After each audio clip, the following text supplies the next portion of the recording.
Hey folks, here we are again. Um, had a kilt brought to me by a friend who I once served with. And this is kind of neat. This is quite nostalgic for me because he is the third generation in his family to wear this. His grandfather was a company sergeant major with our 1st Battalion in the Second World War. Went over in 39 with the advance party. And 1940, 1941, all of the officers and senior NCOs went up to Edinburgh and had kilts made. Now the label, unfortunately, the label is gone, but I think, nope, the name escapes me. But we have the original lining, which is, as you can see, stained and weathered and everything else. I restored this kilt for his father when his father served in the 70s, and I've done some work for him. And years later, he and I are both out of the army. He still has his grandfather's kilt. He's getting married in a couple of months, and he has the budget. We're going to, instead of stopgap repairs, we're going to do a full restoration. Primarily what we see is this big burst where the fell has burst on the back. Two things when we see this: if we know with original stitching, because it's natural, sometimes it's silk, sometimes it looks like wool. I can't really see these stitches to show you. Quite a few of these have been oversewn by me in the last 30 years. But when we see one go, we know that the others are all ready to go. We can see that one's been resewn. We can see this is going here. So when we see this, we pretty much have to resign ourselves to resewing all of the pleats. Also, number two, when we see something like this, we know the canvas simply isn't doing its job. And we look inside, we can see there's a narrow piece of what we call Holland. It's almost like it's lacquered, or Japan, to use the old-fashioned phrase.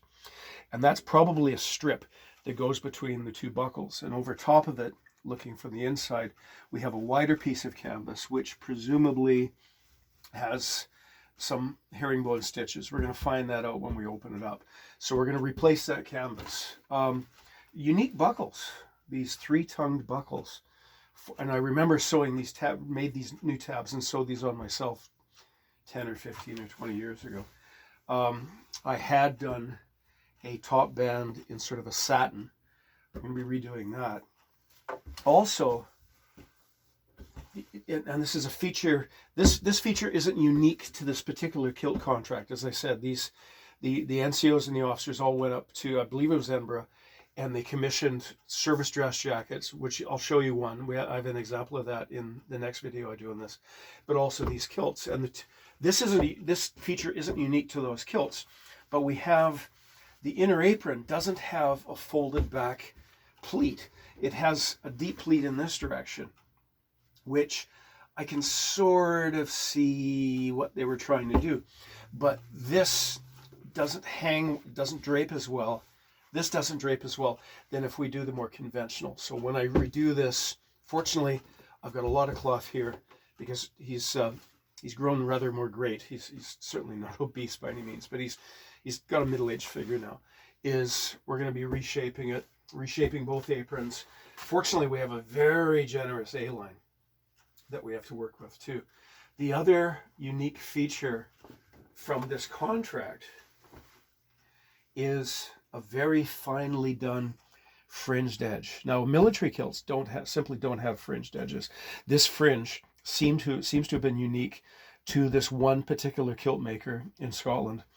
And I don't know the whole story, whether the kilt maker, this isn't in compliance with regimental standards.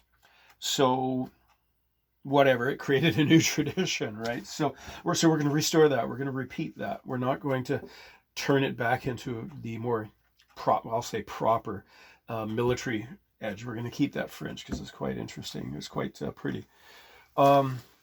Unfortunately, the original lining is nice cloth, but it's, as you can see, it's quite stained and horrible. I might try to clean it up, but I don't think I can salvage it. So new canvas, new top band, new lining, re-sew all of these, and also let it out to fit his more mature figure, shall we say. So I'll keep you posted as this goes along. Cheers. Bye.